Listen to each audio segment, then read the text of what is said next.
মোৰ নাম শ্ৰী পুৰবী দেৱী। হয়। মই ঘাঁহি মজলীয়া বিদ্যালয়ৰ প্ৰধান শিক্ষয়িত্ৰী হিচাপে 2022 চনৰ এপ্ৰিল মাহত দায়িত্বভাৰ গ্ৰহণ কৰিছোঁ। আজি 63তম শিক্ষক দিৱসত আমাৰ চেনেলৰ আপোনালোকক আন্তৰিক শুভেচ্ছা জ্ঞাপন কৰিছোঁ।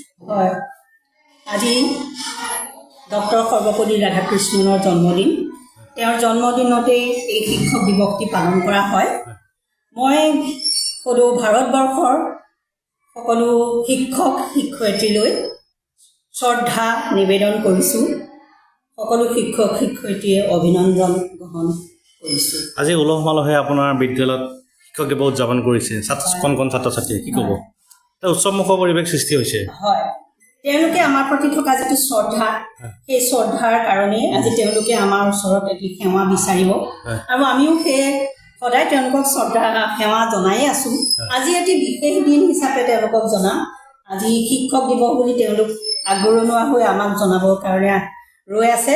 আমিও সেইকাৰণে ভাবিছোঁ তেওঁলোকক আজি আমি আশীৰ্বাদ দিম। সদায়তো আশীৰ্বাদ থাকেই, আজি এটি বিশেষ দিন হিচাপে এটি আশীৰ্বাদ জনাম। আৰু লগতে শিক্ষক দিৱস বুলি ক'লে আজি পবিত্ৰ দিন। হয়, আৰু সমাজখনৰ আপোনালোকৰ প্ৰতি বহুত আশা কৰে আৰু গাৰ্জেণ্টেও বহুত আশা কৰে। সমাজখনৰ দায়িত্ব আছে, লগতে অভিভাৱকসকলে আপোনাৰ বহুত আশা কৰে, কি ক'ব?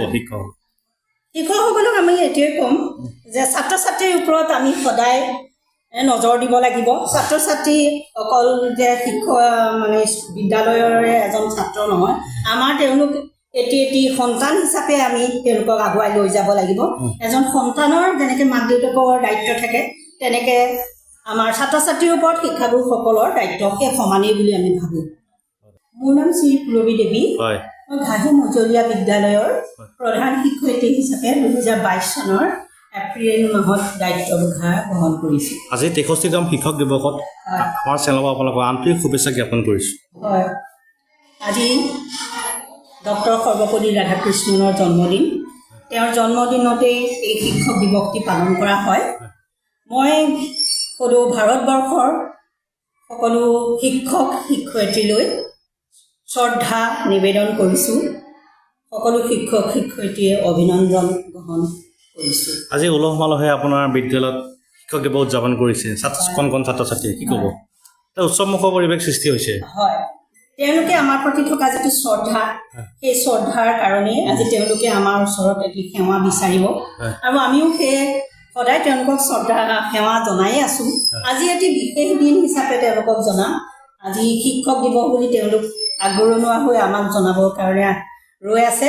আমিও সেইকাৰণে ভাবিছোঁ তেওঁলোকক আজি আমি আশীৰ্বাদ দিম। সদায়তো আশীৰ্বাদ থাকেই, আজি এটি বিশেষ দিন হিচাপে এটি আশীৰ্বাদ জনাম। আৰু লগতে শিক্ষক দিৱস বুলি ক'লে আজি পবিত্ৰ দিন। হয়। আৰু সমাজখনৰ আপোনালোকৰ প্ৰতি বহুত আশা কৰে আৰু গাৰ্জেণ্টেও বহুত আশা কৰে। সমাজখনৰ দায়িত্ব আছে, লগতে অভিভাৱকসকলে আপোনাৰ বহুত আশা কৰে, কি ক'ব? শিক্ষকসকলক আমি এইটোৱে ক'ম যে ছাত্ৰ ছাত্ৰীৰ ওপৰত আমি সদায় নজৰ দিব লাগিব। ছাত্ৰ ছাত্ৰী অকল যে বিদ্যালয়ৰে এজন ছাত্ৰ নহয়, আমাৰ তেওঁলোক এটি সন্তান হিচাপে আমি তেওঁলোকক আগুৱাই লৈ যাব লাগিব। এজন সন্তানৰ যেনেকৈ মাক দেউতাকৰ দায়িত্ব থাকে, তেনেকৈ আমাৰ ছাত্ৰ ছাত্ৰীৰ ওপৰত শিক্ষাগুৰুসকলৰ দায়িত্ব সেই সমানেই বুলি আমি ভাবোঁ।